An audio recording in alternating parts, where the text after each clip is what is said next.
Well, welcome everybody to Active Classrooms webinar on the resource History's Mysteries, Solve the Crime of the Time. My name is Jessica Hayes and I am the middle school social science teacher at Ruhama Junior High School in Fort Payne, Alabama. We're going to spend the next few moments looking at this particular title and how to use it in the classroom with one-to-one technology. So on today's agenda, we will answer the following questions of what exactly is History's Mysteries, how do I find it within Active Classroom, and how can students use it in a classroom with one-to-one technology. Before we actually start digging into History's Mysteries, Solve the Crime of the Time, you need to know exactly what the series title is and what the students will be doing. With History's Mysteries, students are engaging in authentic tasks. They get the opportunity to think like criminalists and review mock forensic files of a historical event.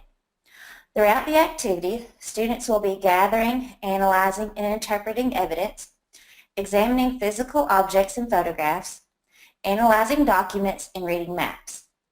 The main purpose of these activities is to spark excitement and interest in students so they will pursue further study of a given topic.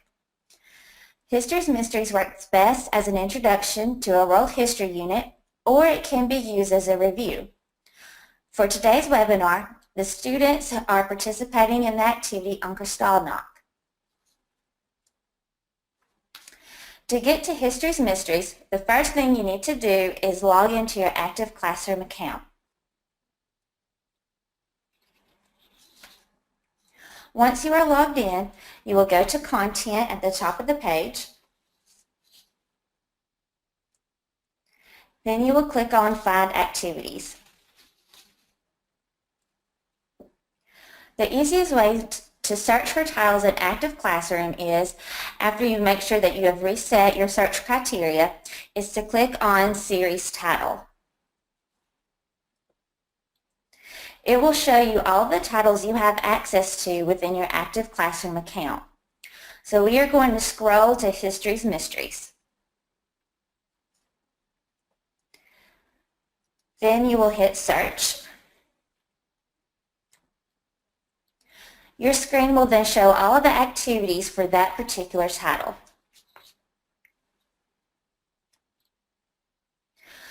We are then going to scroll down to History's Mysteries Kristallnacht and then hit the View button.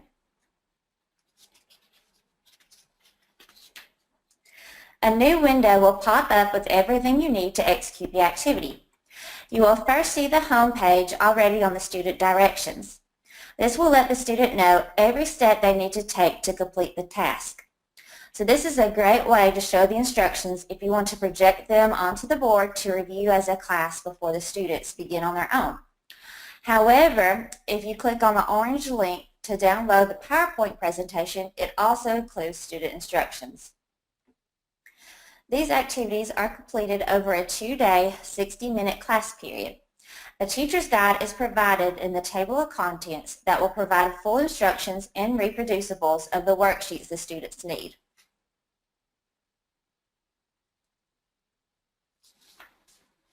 Here are the instructions in PowerPoint format. It outlines every step the student must take to fill out their forensic report, which will help them solve the mystery. The PowerPoint also includes the case file the students examine with all the forensic evidence. In my classroom, I reviewed the projected instructions as a whole group. Then I had the students view the PowerPoint case file on their own tablets. On day 1, I provide the students with a copy of the student directions and a forensic report. The first step I took in my own classroom was dividing the students into groups. The activity calls for the students to either be grouped or to work individually. I chose to group them. Each student had their own tablet to work from. I projected the student instructions onto the board and provided each group with a printed version of the instructions. I reviewed over the instructions step by step before I actually unleashed the students to work in their groups on the case file. After reviewing the instructions, the students set off to view the case file and to fill out their forensic reports. The forensic report is divided into 4 stages based on the case file. The first stage is the crime scene. The students examined the crime scene photos and were able to zoom in on their tablets for a closer look. They answered questions on their report about the photos. Some of the photos can be graphic, so you can decide for your own group if they can handle it. Here are more photos of my students completing stage 1. They examined a picture filled with objects, a picture with location details, and one with the victim. The second stage contains a 1-page coroner's report. This outlines information on the victim in the case. The beauty of dividing students into groups is that they can work together or work at their own pace. They can analyze together and share ideas, but they can also focus on their own thoughts with their own tablet. So these 2 students are actually working on 2 different stages. The one to the left is on stage 1, and the one to the right is on stage 2. Stage 3 contains the detective's research. This section is a little more lengthy. It contains notes and details surrounding the crime. The students have to record notes for the research that they find important and useful. I guided the students by directing them to note information that can answer who, what, when, where, and why about the case. Stage 4 is the forensic analysis. Students take all of the information they learned and analyze it by answering questions. On day 2, I provided the students with a criminalist theory graphic organizer and a mystery solved press release which details the background to the crime. The teacher's guide also includes different extension activities you can implement after the students find out the details of the crime. These activities can take up to another 60 minutes of class time. The options include a text message news alert, a front page news essay, or a breaking news report short skit.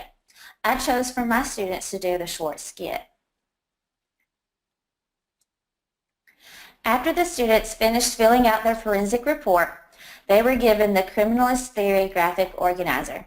They were to plot the crime by writing a sequence of events based on the information they gathered. After the students reviewed their crime theories, the student groups or the individual students turned in their forensic reports and graphic organizers to me. The group or student who finished first and the most accurately became the criminalist of the year. Once all the reports have been taken up, the students are given the press release which details the crime. By this time, the students they're itching to find out the background to the case. They love to see how closely their theories aligned with the press release. Now, if you choose to do so, it is time for the extension activity. For my class, I gave each student group a breaking news short skit worksheet. Together, they created the information needed to complete the skit. They had to assign who would be in the group the in-studio news anchor, the on-location reporter, and 2 individuals who would be interviewed. They had to incorporate the information into their skit that they learned from the press release. Once the students completed composing their skits, I approved of what they wrote, and the students rehearsed it to perform for the class. History's Mysteries activities addresses many skills for our students to learn, including gathering and analyzing evidence and examining different types of sources. Here is a list of the reading standards for literacy in history, social studies 6 through 12. For my 6th grade class, I cover Standard 2, which is determine the central ideas or information of a primary or secondary source and provide an accurate summary of the source distinct from prior knowledge or opinions under key ideas and details. It also covers Standard 4, determine the meaning of words and phrases as they are used in a text, under Craft and Structure. And Standard 7, integrate visual information with other information in print and digital text under Integration of Knowledge and Ideas. As a review over today's webinar, Histories Mysteries is a hands-on investigative activity where students gather, analyze, and interpret evidence. Students then hypothesize how the crime took place. To find Histories Mysteries, go to the series title drop-down menu and scroll to Histories Mysteries. Histories Mysteries can be used in a classroom with one-to-one technology. It can be accessed on tablets, smartphones, laptops, and PCs, and works well in a student group setting or individually. For more information on Histories Mysteries, please contact Pamela Gothard, Professional Learning Director, and there is her information. Thank you so much for attending this webinar. Thank you, Jessica. Now, for all of you who are joining us, if you have some questions, let's use your chat button there and share your questions with Jessica. I know, Jessica, one of the things that I really enjoy about the Histories Mysteries collection is just the way that it motivates students and captures their interest. And it looked like your students were just diligently working with those activities you were doing there. Yes, it kept their attention the whole time. We had 45 minutes to do it, and so it carried over to the second day. And when they came in that second day, they were just really excited to get back into the activity. They all came in asking if we were still going to be working on the mystery. That's so it kept great. them really engaged. That's great. I've been reading the book, The Highly Engaged Classroom by Robert Marzano and Deborah Pickering. And in fact, we're going to be offering that in our Summer Institute. And it's just, I love looking at the book and reading passages of what is good instruction and then looking at where that fits with active classroom. And Histories Mysteries certainly fits in this format of the highly engaged classroom, with it bringing to the student this opportunity for inquiry and the opportunity to see that there's information missing and they have to fill in these details. And that is supposed to be very motivational and creates interest, and then hopefully carries on and brings the students into a more desirable learning feeling. And so that was really good. If anybody has a question, Jessica will be glad to take those for you. And I know that Jessica has also used these a lot in her classroom when she didn't have one-to-one technology.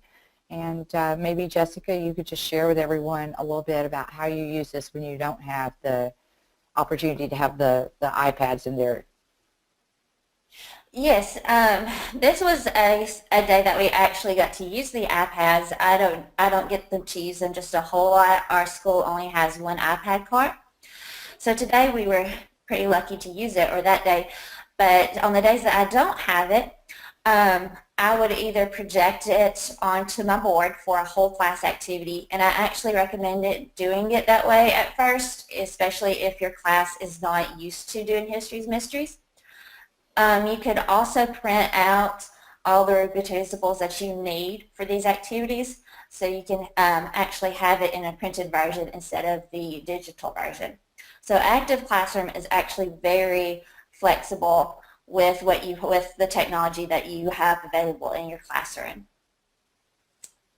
Thanks, Jessica. That is one of the things that I really like about Active Classroom. Whether you have the one-to-one technology or not, the majority of our materials do work really well, even in those environments with limited technology. So great job. Thanks so much, Jessica, for presenting for us today. And to those of you who attended today, thanks so much for joining us this afternoon. We're glad that you could join us for Histories Mysteries. I hope that you go back and now utilize these in your classroom as Jessica has done here. If you have any further questions, please feel free to contact me. You see my email address there.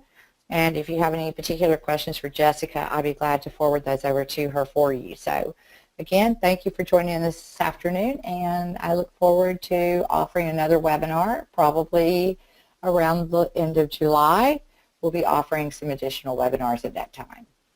Good afternoon, everybody.